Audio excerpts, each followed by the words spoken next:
Hello traders, I hope आप सब लोग बहुत अच्छे होंगे और आपकी ट्रेडिंग भी बहुत ही ज्यादा अच्छी चल रही होगी। आज हम अपनी इस वीडियो में ऑसिलेटर्स के बारे में जानेंगे। ज्यादातर ट्रेडर्स दो तरीके के ऑसिलेटर्स यूज करते हैं, जो कि है RSI और स्टोकेस्टिक। ऑसिलेटर्स जो होते हैं ये ट्रेंड रिवर्सल के बारे में हम लोगों को बताते हैं, यानी कि मार्केट कौन से लेवल से रिवर्स करेगा ये हमें ऑसिलेटर्स की मदद से बहुत जल्दी बहुत इजीली हमें पता चल जाता है। अगर हम स्टोकेस्टिक की बात करें तो स्टोकेस्टिक इंडिकेटर हमारा जो है ये लीडिंग इंडिकेटर है।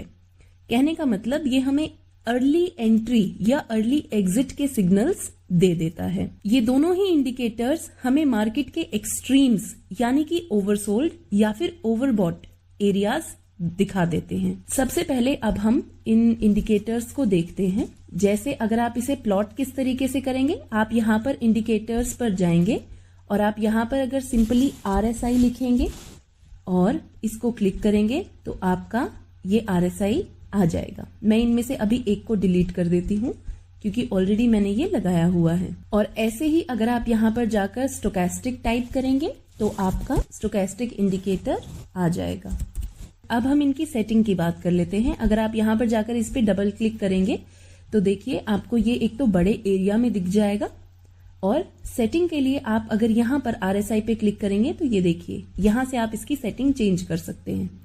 तो फिलहाल हमें जो इसकी सेटिंग करनी है, हम इसे 70 और 30 पर करके चलते हैं, क्योंकि ज्यादातर लोग 70-30 पे ही इसको ट्रेड करना पसंद करते हैं। आप इसे 60-40 की रेंज भी कर सकते हैं, 60 यहाँ और लोअर लिमिट आप इसकी 40 भी कर सकते हैं। तो देखिए एक लाइन 60 पर और एक 40 पर आ जाएगी। कुछ लोग इसे 80 और 20 पर भी करते हैं, 80 और 20 पर भी आप इसे ट्रेड कर सकते हैं। तो 80 और 20 पर आपकी लाइंस आ जाती हैं। हम इसे 70 और 30 की रेंज में देखेंगे। तो हमने इसकी सेटिंग्स चेंज कर ली। इसके अलावा हमने इसमें और कुछ चेंज करने की जरूरत हमें नहीं लगी। हमने 70 और 30 इसकी सेटिंग्स में चेंज कर लिया है। अब हम आ जाते हैं ऐसे ही स्टोकेस्टिक पर। स्टोकेस्टिक में भी सेम आपका यहाँ से आप इसकी सेटिंग्स चेंज कर सकते हैं। अगेन हम यहाँ पर इसकी सेटिंग्स में 70-30 करेंगे, और ये जो नॉर्मली आपको इनपुट्स में जाना है, और यहाँ पर अगर आपके यहाँ पे 1 लिखा है तो आप इसे 3 कर देंगे।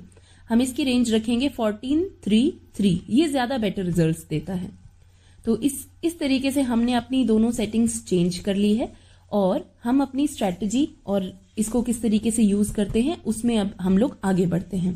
फिलहाल के लिए जो सिंपल एक स्ट्रैटेजी है वो ये कि इसमें क्या देखा जाता है, अगर आपकी RSI की ये जो लाइन है अगर आपकी 70 से ऊपर है, जैसे कि ये वाला जो भी एरिया है यहाँ पर, क्योंकि RSI 70 से ऊपर की रेंज पर आ रखा है, तो इसका मतलब है कि जो हमारा प्राइस है वो ओवरबॉट जोन में चला गया है, यानी कि बहुत महंगा हो गया है। और ऐसे ही अगर जो हमारा प्राइस है वो ये देखिए यहाँ 30 से नीचे आ गया है, कहने का मतलब ये है कि ये बहुत ज्यादा सस्ता हो गया है। सेम हमारी स्टोकेस्टिक में भी स्ट्रैटेजी है। अगर आपका 70 से ऊपर ये दोनों लाइंस अगर चली गई हैं तो यानी कि ये ओवरबॉट है, ये बहुत महंगा हो गया है। और अगर 30 से नीचे आ गई है तो यानी कि ये बहुत सस्ता हो गया है। तो इसी के बेसिस पर ही हमारी स्ट्रैटेजी है। देखिए, स्ट्रैटेजी को फाइनल करने से पहले आपको एक सिंपल चीज जाननी है कि अगर हमें स्ट्रैटेजी अपनी फाइनल करनी है, कोई भी ट्रेड हम तब तक नहीं लेंगे जब तक हमें उसका ट्रेंड नहीं पता होगा। हमें इसका ट्रेंड जानने के लिए इसमें 200 मूविंग एवरेज हमें लगानी है। सिंपली आप यहाँ पर जाएंगे और यहाँ पर आप EMA आप लगाएंगे। EMA में यूजुअली इसलिए लगाती हूँ क्योंकि थोड़ा सा जल्दी रिजल्ट देता है सिंपल मूविंग एवरेज से। तो हमने ये किया और हम इसकी सेटिंग में जाएंगे। मैंने जैसे अभी अपना ये वाला मूविंग एवरेज लगाया है, मैं सिंपली इसकी सेटिंग में जाके इसकी लेंथ को 200 अगर कर दूंगी तो हमारा 200 मूविंग एवरेज आ जाएगा। फिलहाल के लिए मैंने ये ऑलरेडी लगाया हुआ है तो मैं इस वाले को हाइड कर देती हूँ। तो देखिए, सबसे पहले हमें ट्रेंड जानने की जरूरत है कि ये ट्रेंड कौन सा है। अगर आपकी कैंडल्स इस 200 मूविंग डे के ऊपर चल रही है तो यानी कि आपका अप ट्रेंड है, और अगर इस 200 मूविंग एवरेज के नीचे चल रही है तो यानी कि आपका डाउन ट्रेंड है। अब सिंपल स्ट्रैटेजी ये है, अगर आपका अप ट्रेंड में चल रहा है तो हमें देखना है कि स्टोकेस्टिक या फिर RSI कब सस्ता हो गया है। हमारा ट्रेंड अप ट्रेंड है लेकिन हमें ये देखना है कि ये कब सस्ता हो गया है, ठीक है, कब ये 30 से नीचे आ रहा है। आप सेम, मैं फिलहाल अभी आपको स्टोकेस्टिक से समझाऊंगी, आप सेम स्ट्रैटेजी आरएसआई के साथ भी यूज कर सकते हैं। फिलहाल के लिए मैं आरएसआई को यहाँ से डिलीट कर रही हूँ। अब देखिए, जैसे कि हमारी स्ट्रैटेजी हमें ये कहती है कि आपका ट्रेंड अप ट्रेंड होना चाहिए, तो यहाँ से हम लोग इसको देखते हैं। ट्रेंड हमारा कौन सा है, यहाँ से अप ट्रेंड जा रहा है, अप ट्रेंड जा रहा है। अब हमें स्टोकेस्टिक देखना है कि स्टोकेस्टिक नीचे कब आ रहा है, सस्ता कब हो रहा है। अगर आप ऑलरेडी अप ट्रेंड में हैं तो क्या आप ऑलरेडी महंगा खरीदेंगे? नहीं, हम महंगा नहीं खरीदेंगे, क्योंकि ऑलरेडी वो महंगा चल रहा है, यहाँ पर ऑलरेडी अप ट्रेंड में चल रहा है, महंगा चल रहा है, तो वो कभी भी सस्ता हो सकता है। कभी भी लोग यहाँ पे प्रॉफिट बुकिंग कर सकते हैं और कभी भी वो सस्ता एकदम से होकर धड़ाम से नीचे गिर जाएगा। तो हमें इसे तब लेना है जब ये सस्ता होगा, ठीक है। ऑलरेडी अप ट्रेंड में चल रहा है। अब ये देखिए, यहाँ पर एक एरिया आया जहां पर ये बहुत ज्यादा सस्ता हो गया, तो अब हम इसे यहाँ पर बाई कर सकते हैं। अब यहाँ पर भी बाई करने का तरीका ये है कि जब हमारी ब्लू लाइन जो है वो रेड लाइन को क्रॉस करके ऊपर आएगी, तब हम बाई अपना इनिशिएट करेंगे। और सिर्फ इस क्रॉसओवर को देखकर बाई नहीं करना, हमें कैंडल को भी देखना है। सबसे पहले तो मैं यहाँ पर जैसे ही इसने हमें एक सिग्नल दिया, ब्लू लाइन जैसे ही रेड लाइन के ऊपर आई, मैं ऑल्ट वी दबाकर एक वर्टिकल लाइन ड्रॉ कर लेती हूँ। तो यानी कि इस कैंडल ने हमें बाई का सिग्नल दिया है। ये वाली जो हमारी कैंडल थी, इसने हमें बाई का सिग्नल दिया है। अच्छा, अब इसने हमें बाई का सिग्नल तो दिया है, ग्रीन कैंडल बनी, लेकिन मुझे डायरेक्ट जाकर इस कैंडल पे कूद नहीं पड़ना है कि मैं जाकर डायरेक्ट यहीं पर परचेज कर लूंगी। नो, मुझे अब इस कैंडल का हाई मार्क करना है। इस कैंडल ने इसको ब्रेक किया है, मैंने ऑल्ट एच दबा के इस कैंडल के हाई को मार्क कर लिया। क्या मेरी अगली कैंडल ने इसके हाई को ब्रेक किया? नहीं, मेरी अगली कैंडल ने इसके हाई को ब्रेक नहीं किया। तो क्या ये मेरी स्ट्रैटेजी चली? नहीं चली, मेरी स्ट्रैटेजी यहाँ पर फेल हो गई। ठीक है, अब हमें पेशेंटली वेट करना है। हमें एकदम से ऐसे नहीं करना कि एकदम हड़बड़ा के हमने सब ले लिया, उस टाइम पे हमारे लॉस होने के चांसेस होते हैं। शेयर मार्केट है, आपकी एक स्ट्रैटेजी एक बार चलेगी, 2 बार नहीं चलेगी, 5 बार चलेगी, फिर 1 बार नहीं चलेगी। आपको इसमें लगातार प्रैक्टिस करनी है। अब आपको दोबारा देखना है, दोबारा कब हमारा स्टोकेस्टिक नीचे आया है, कब सस्ता हुआ है। ट्रेंड देखिए, ट्रेंड अप ट्रेंड है, हमारा स्टोकेस्टिक यहाँ पर आकर हमें सिग्नल दे रहा है, सस्ता हो गया है। अब हमें इसने यहाँ पर सिग्नल दिया। अब मैं जरा इसमें ऑल्ट वी दबा लेती हूँ। क्या मेरी कैंडल इस तरीके की है? देखिए, सबसे बेसिक चीज, अगर आपको कुछ भी नहीं आता ना, सिंपल 2-4 चीजें रखिए। कोई भी बाई इनिशिएट करने के लिए आपको ग्रीन कैंडल की जरूरत है। क्या यहाँ पर ग्रीन कैंडल है? नहीं है, मैं नहीं लूंगी, सिंपली इस ट्रेड को मैं नहीं लूंगी। हम आगे बढ़ते हैं, कोई बात नहीं, हमें कुछ और ट्रेड मिल सकते हैं। यहाँ पर देखिए, यहाँ पर फिर से इसने एक बाई को इनिशिएट किया है, मैंने ऑल्ट वी दबा दिया। अब क्या यहाँ पर मेरा बाई इनिशिएट हुआ है? यस, ग्रीन कैंडल है।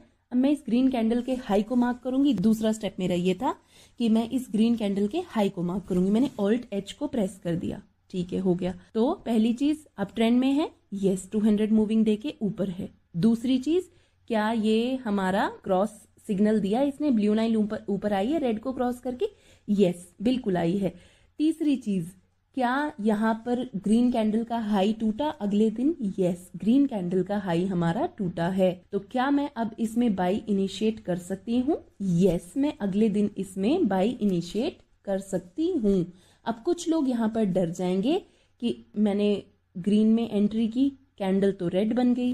तो देखिए, हमारा स्टॉप लॉस होता है, हम स्टॉप लॉस लेकर चलते हैं। स्टॉप लॉस क्या है? जो मेरी कैंडल है, मैं उसका ही लो लगा सकती हूँ। जो मेरी कैंडल है एंट्री कैंडल, या तो मैं उसका लो लगा लूं, या अगर मैं डाउ थ्योरी के हिसाब से चलूं तो जो मेरा बिल्कुल रीसेंट लो है, मैं उसमें अपना मार्क कर लेती हूँ। तो मैं अपना रीसेंट लो, मेरा ये था यहाँ पर लगभग, तो मैं यहाँ पर इसमें एक ऑल्ट एच दबाकर एक लाइन ड्रॉ कर लेती हूँ। तो ये मेरा स्टॉप लॉस हो जाएगा। अब मैंने यहाँ पर एंट्री ले ली है, मुझे उस दिन जो भी सस्ते से सस्ता जो भी प्राइस मिला मैंने एंट्री ली। अब सबसे सिंपल चीज कि आप इसमें एग्जिट कब करेंगे। एग्जिट के लिए देखिए, या तो आप 1:2 कर सकते हैं, या दूसरी चीज जो सिंपल मैं यूज करती हूँ, मैं इसमें EMA 5 लगा लेती हूँ। जब मैंने इसमें EMA 5 लगाया, यहाँ पर मैंने इसमें एंट्री ली थी, मेरा EMA 5 चल रहा है, यहाँ पर जाकर मेरी EMA से नीचे इस कैंडल ने क्लोज कर दिया।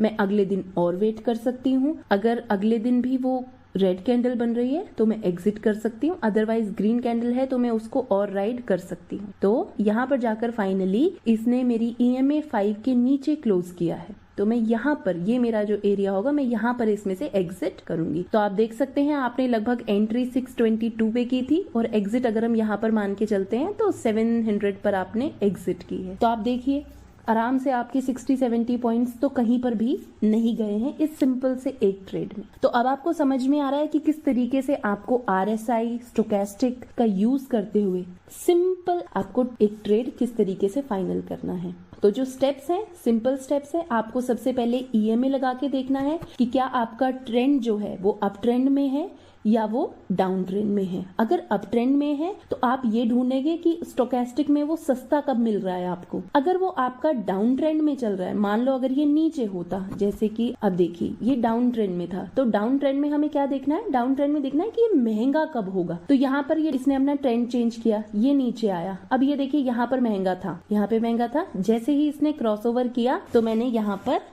एक Alt V दबा दिया। अब मुझे चेक क्या करना था कि क्या मेरा जो अगली कैंडल है वो मुझे बाई इनिशिएट कर रही है। तो अगली कैंडल रेड की बजाय ग्रीन कैंडल बनी है, तो मैं यहाँ पर इस बाई को इनिशिएट नहीं करूंगी। कहने का मतलब मैं यहाँ पर इस सेल को इनिशिएट नहीं करूंगी, मैं आगे बढ़ जाऊंगी। वापस से यहाँ पर इसने एक क्रॉसओवर दिया है, तो यहाँ पर मैंने Alt V प्रेस कर लिया है। क्या अगली कैंडल मेरी रेड कैंडल बनी है? नो, मेरी अगली कैंडल रेड कैंडल नहीं बनी है, तो यहाँ पर भी मैं सेल इनिशिएट नहीं करूंगी।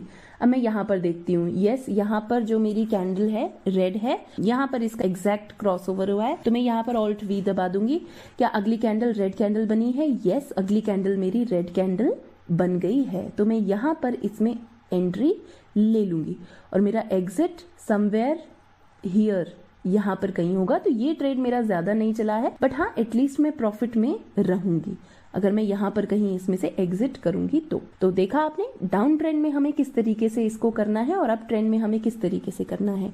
सबसे पहले आपको अपनी कैंडल्स देखनी है, आपको ट्रेंड देखना है, आपको ये देखना है कि कब वो सस्ता और आपको महंगा मिल रहा है। और उसके बाद अगर आप इसको और ज्यादा एक्यूरेट करना चाहते हैं तो आप इसमें सपोर्ट या रेजिस्टेंस भी देख सकते हैं, आप इसमें कोई ट्रेंड लाइन भी देख सकते हैं, आप इसमें डाउ थ्योरी भी अप्लाई करके देख सकते हैं, आप इसमें चार्ट पैटर्न लगाकर देख सकते हैं, सपोर्ट रेजिस्टेंस लगाकर देख सकते हैं, RSI डाइवर्जेंस लगाकर देख सकते हैं, स्टोकेस्टिक का डाइवर्जेंस आप लोग लगा के देख सकते हैं। तो बहुत सारी तरीके हैं। ये एक सिंपल स्ट्रेटेजी थी 2-3 चीजों के बेसिस पे। अगर आप इनिशियल में स्टार्टिंग कर रहे हैं तो 1000-2000 से ज्यादा आप एक ट्रेड में मत लगाइए, और ऐसे ही लगभग 20 से 25 ट्रेड अगर आप प्रैक्टिस करेंगे तो आपको उसमें श्योरिटी, थोड़ी एश्योरेंस मिलनी शुरू हो जाएगी कि हाँ किस तरीके से ट्रेड चलता है।